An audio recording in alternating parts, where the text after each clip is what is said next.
시간이 되었으므로 2025년 2월 28일 금요일 아침 예배를 시작하겠습니다. 오늘이 2월 마지막 날입니다. 다 같이 사도신경으로 우리의 신앙을 고백합니다. 전능하사 천지를 만드신 하나님 아버지를 내가 믿사오며 그 외아들 우리 주 예수 그리스도를 믿사오니 이는 성령으로 잉태하사 동정녀 마리아에게 나시고 본디오 빌라도에게 고난을 받으사 십자가에 못 박혀 죽으시고 장사한 지 사흘 만에 죽은 자 가운데에서 다시 살아나시며 하늘에 오르사 전능하신 하나님 우편에 앉아 계시다가 저리로서 산자와 죽은 자를 심판하러 오시니이다. 성령을 믿사오며 거룩한 공회와 성도가 서로 교통하는 것과 죄를 사해 주시는 것과 몸이 다시 사는 것과 영원히 사는 것을 믿사옵나이다. 아멘. 사랑과 은혜가 풍성하신 하나님 아버지, 하나님의 크신 사랑을 진심으로 감사드립니다. 오늘도 우리에게 새로운 하루를 허락하셔서 예배로 하루를 열 수 있도록, 혹 예배 드릴 수 있도록 도와주시는 애 감사합니다.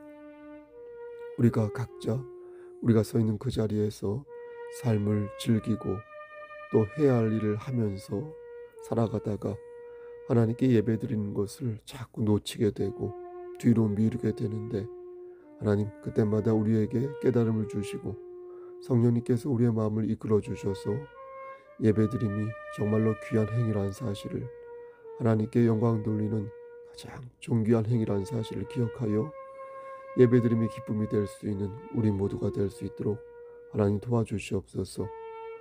우리 교회가 하나님 말씀 안에서 바로 서서 구원의 방주로서의 역할을 잘 감당하고 주어진 십자가를 바로 지고 그리하여 하나님을 기쁘시게 하는 교회 공동체 되기를 소원하오니 하나님께서 강권조로 역사하셔서 필요하시다면 막대기로 우리를 선도하여 주시고, 필요하시다면 하나님 우리를 일으켜 주시사 더 큰 뜻, 더 높은 가치를 우리가 바라보며 하나님께 영광 돌리는 삶을 살 수 있도록 하나님 강권적으로 역사하여 주시옵소서. 하나님, 우리가 많은 부분에서 연약하고 미흡하고 부족하지만 하나님 우리를 외면치 마시고 우리를 끝까지 붙잡아 주셔서 낙오자 되지 아니하도록 하시고 천국 백성으로 끝까지 살아남아 하늘나라에 안착할 수 있도록 은혜 베풀어 주시옵소서. 모든 것을 주님께 의탁합니다. 예수 그리스도님 받들어 감사하며 기도드렸사옵나이다. 아멘. 하나님 말씀 보겠습니다. 지금 조금 시간이 지났는데요. 사사기 7장 13절 말씀입니다. 사사기 7장 13절 말씀 보겠습니다. 구약성경 제성경으로 373쪽입니다. 봉독합니다.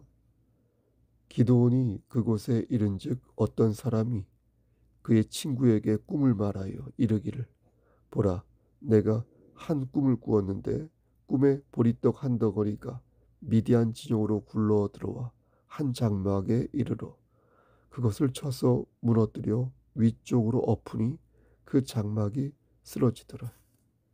아멘. 하나님, 이 말씀을 들어 사용하여 주시옵소서. 예수님의 이름으로 기도하였습니다. 아멘. 오늘 강설은 기드온의 300 용사를 중심으로 말씀을 전하도록 하겠습니다. 좀 더 정확히 말씀드리면 300 용사에 관한 내용이라기보다 그 안에 담겨있는 메시지를 중심으로 말씀을 전하겠습니다. 기드온이 300 용사를 뽑을 때 세운 기준은 무엇이었습니까? 바로 하나님의 말씀이었습니다. 그러니까 기드온의 300 용사라고 말하지만 이들은 하나님의 300 용사, 정확히 말하면 기드온을 포함하여 301명의 용사라는 것입니다. 왜냐하면 용사를 뽑을 때 그 기준을 하나님께서 정하셨기 때문입니다. 그 기준은 두 가지였는데요. 다음과 같습니다. 첫째, 알아서 돌아가라. 알아서 돌아가라. 하나님께서는 기드온을 따르는 군인이 너무 많다고 생각하셨습니다. 그때 숫자가 총 32,000명이었는데 그 숫자가 많다고 생각한 것입니다. 정말 그 숫자가 많은 것인가 물을 때 사실은 그렇지 않았습니다. 미디안 군사의 숫자는 메뚜기 떼처럼 많다고 하였으니 군사의 숫자가 많은 것은 이스라엘이 아니라 미디안이었습니다. 그럼에도 불구하고 하나님께서 기드온을 따르는 군인이 너무 많다고 생각하신 이유는 역시 두 가지로 생각해 볼 수 있을 것입니다. 하나는 구원의 능력이 오직 하나님께로부터 나온다는 것을 저들에게 각인시키기 위함이고요. 또 하나는 믿음의 정의 용사를 뽑기 위함이니 3절 말씀에서 누구든지 두려워 떠는 자는 길르앗산을 떠나 돌아가라 하신 것도 여러분 어떻습니까? 이에 준한 말씀이라 하겠습니다. 그렇게 집으로 돌아간 사람들이 무려 22,000명이었으니 중과부족의 상태에서 이제 남은 숫자는 딸랑 10,000명이었습니다. 하지만 하나님께서는 그것도 많다고 생각하셨습니다. 그렇게 생각하신 이유는 앞에서 말씀드린 것처럼 구원의 능력이 오직 당신으로부터 나온다는 사실을 저들에게 가르치기 위함이었고요. 또 오합지졸을 데리고 전쟁에 임하는 것이 도움이 되지 않는다는 판단하에 믿음의 정의 용사로 미디안 군대를 치기 위함이었습니다. 두 번째 300용사를 뽑는 기준은 물을 마시는 방식이었습니다. 여러분 많이 들어보셨을 겁니다. 하나님께서는 아마도 10,000명의 군사 중에 300명의 군사만이 용의주도하고 기민한 군사다, 용사다라는 것을 이미 알고 계셨을 것입니다. 그러나 무작정 쫓아낼 수도 없는 것이고 나름 그것을 기드온에게 또 확인시킬 필요가 있고 그러므로 하나님께서는 물을 마시는 그 작태를 통하여 이미 300용사가 누구인지 알고 계셨으나 충분히 기드온에게 그 작태를 보이시고 용사들을 선발케 하신 것입니다. 좀 더 구체적으로 내용을 말씀드리면 무릎을 꿇고 개처럼 물을 마시는 군사는 어떻게 됐습니까? 제외되었고 손으로 물을 떠서 마시는 사람들만 군사로 채용되었으니 이렇게 선발된 군사의 숫자가 300명이었던 것입니다. 그럼 왜 하나님께서는 손으로 물을 떠서 먹는 사람을 용사로 선발하신 것일까? 물을 때에 많은 사람들은 이들이 경계심과 주의력이 뛰어나 전투 중에도 상황을 잘 파악할 수 있었으므로 하나님께서 그런 자들을 선발하신 것이다 라고 말하는데 저도 그렇게 생각하지만 또 반대로 딱히 그런 이유로 하나님께서 그들을 선발하신 것처럼 보이지는 않는 것입니다. 어찌 보면 유대 역사가 요세푸스의 말대로 마음 놓고 물을 마시지 않는 그 모습에서 겁쟁이처럼 보일 수도 있는 거 아니겠습니까? 그러니까 이 부분은 해석하기에 따라 다르지 않을까 싶은 것입니다. 여기서 중요한 것은 무엇이냐? 여기서 중요한 것은 하나님께서 기드온의 300용사를 직접 선발하셨다는 것이지 손으로 사실 물을 떠서 마신 그 행위 자체에 큰 의미를 둘 필요는 없을 것 같습니다. 제가 이것을 여러분들에게 구구절절 말씀드린 이유는 우리가 성경을 읽을 때 문자 그대로 읽어야 할 것이 있고 그러지 말아야 할 그런 대목이 있다는 것을 말씀드리기 위해서입니다. 예컨대 예를 들어보겠습니다. 마태복음 5장 29절 말씀을 보면 만일 너의 오른손이 너로 실족하게 하거든 찍어내버리라. 너의 백체 중 하나가 없어지고 온몸이 지옥에 던져지지 않는 것이 유익하니라. 이렇게 말씀하는데 이 말씀을 문자 그대로 받으면 우리의 손은 남아나지 않을 것입니다. 여러분 그렇지 않겠습니까? 이 말씀의 의미는 죄의 유혹에서부터 멀어져야 한다는 그런 경고의 말씀인 것이니 이 말씀을 문자 그대로 받아서 실제 자신의 손을 찍어버리거나 혹은 다른 사람의 손을 찍어버리는 그런 야만적인 행위를 한다면 그건 절대 용납할 수 없는 그런 행위가 되는 것입니다. 범죄인 것이죠. 시편 137편 9절 말씀도 그렇습니다.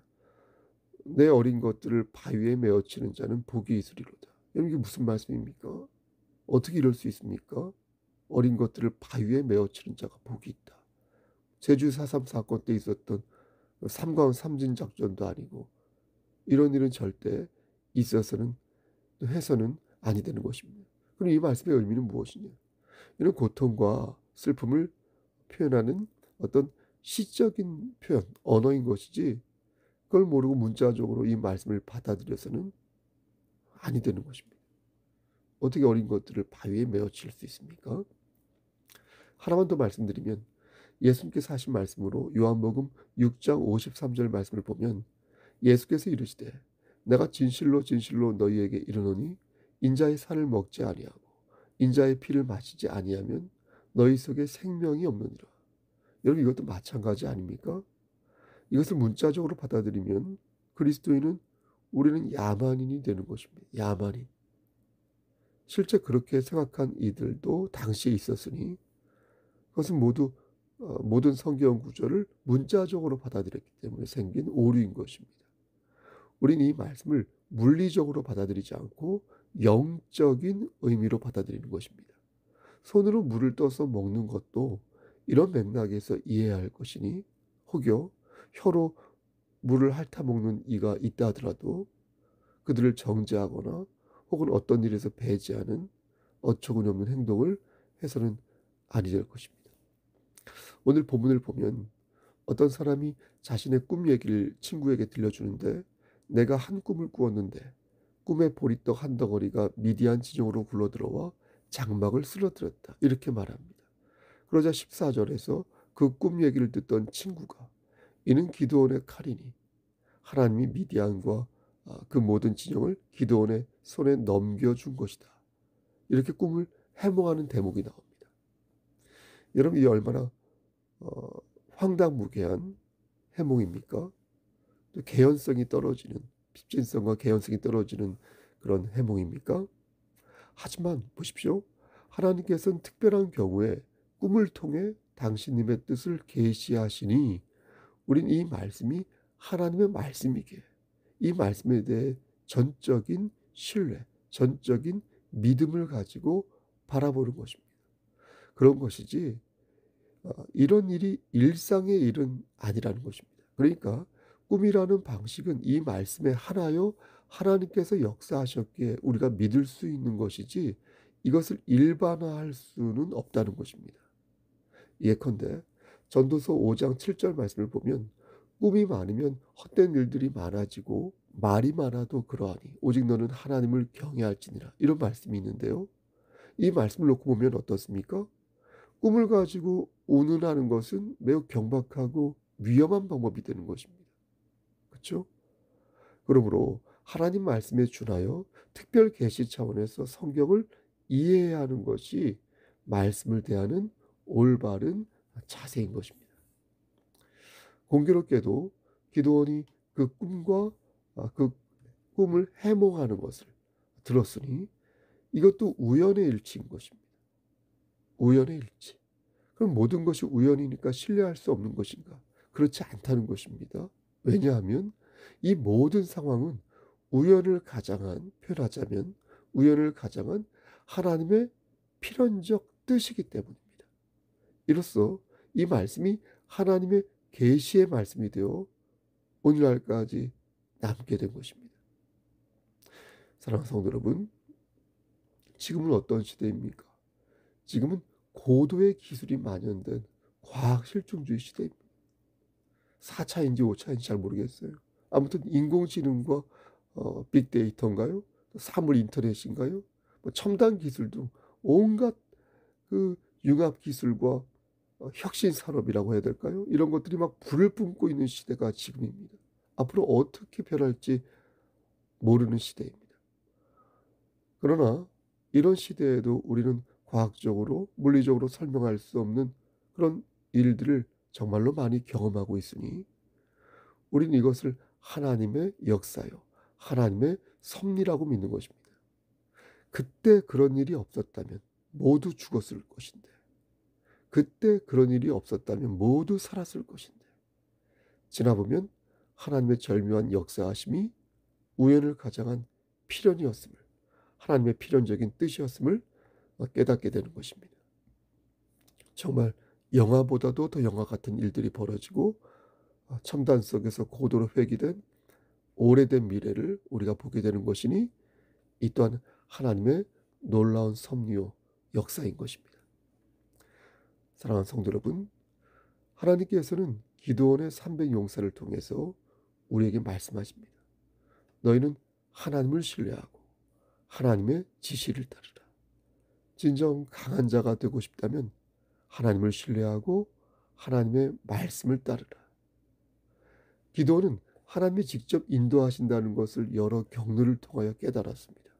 자신의 힘이 아니라 하나님의 힘에 의존해야 한다는 것을 알았고요. 진정 이기는 자가 되고자 한다면 결단력 있게 하나님 편에 서야 한다는 것을 알았습니다. 그리고 여호와 하나님의 칼을 들고 연호하며 승리를 위해 싸웠습니다. 우리도 그렇게 하나님의 칼을 들고 오늘을 살아야겠습니다. 여호와 하나님의 칼을 들고 하나님의 도구가 되어 오늘을 승리해야겠습니다. 사랑하는 성도 여러분, 구원은 어디에서부터 나옵니까? 구원의 능력은 오직 하나님께로부터 나옵니다. 우리를 구원하시는 분은 오직 여호와 하나님이십니다. 하나님께서 우리를 위하여 독생자 우리 주 예수 그리스도를 보내주셨고 우리는 예수 그리스도의 보혈에 입각하여 보혈의 공로로 죄 사함을 받게 되어 영원한 생명을 얻게 되었습니다.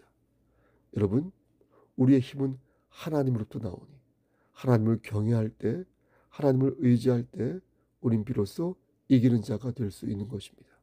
한 번 더 여러분들에게 권면합니다. 여호와 하나님의 칼을 들고 하나님의 도구가 되는 오늘을 사시기를 소원합니다. 지금도 살아계셔서 우리를 통치하시고 우리를 보호하시며 우리를 바른 길로 선도하시는 하나님을 끝까지 의지하여서 이기는 자가 되기를 소원합니다. 그렇게 사시기를 주님의 이름 받들어 간절히 축원합니다. 아멘. 이제는 우리를 죄에서 구속하여 주신 우리 구주 예수 그리스도의 은혜와 아버지 하나님의 만극하신 그 사랑하심과 성령 하나님의 교통하시고 인도하시는 모든 역사하심이 하나님 말씀 안에서 하나님의 칼을 들고 기드온의 300용사가 되어 오늘도 반듯한 하나님의 도구가 되기를 소원하는 여기 모인 성도와 그들의 가정과 이 재단과 이 나라 위에 하나님의 사랑하심이 세세토록 함께 계실지어다. 아멘. 예배를 마쳤습니다. 말씀드린 것처럼 오늘은 2025년 2월 마지막 날입니다. 내일 다시 3월 1일이 시작됩니다. 여러분, 이제 봄이 본격적으로 시작된 것 같으니 건강 유의하시면서 신앙생활에도 매진하여 주시길 바랍니다. 예배드림이 기쁨이 되었으면 좋겠습니다. 무슨 일 있으면 연락 주십시오. 제 연락처는 010-3938-3983입니다. 여러분 오늘 하루도 승리하십시오. 샬롬.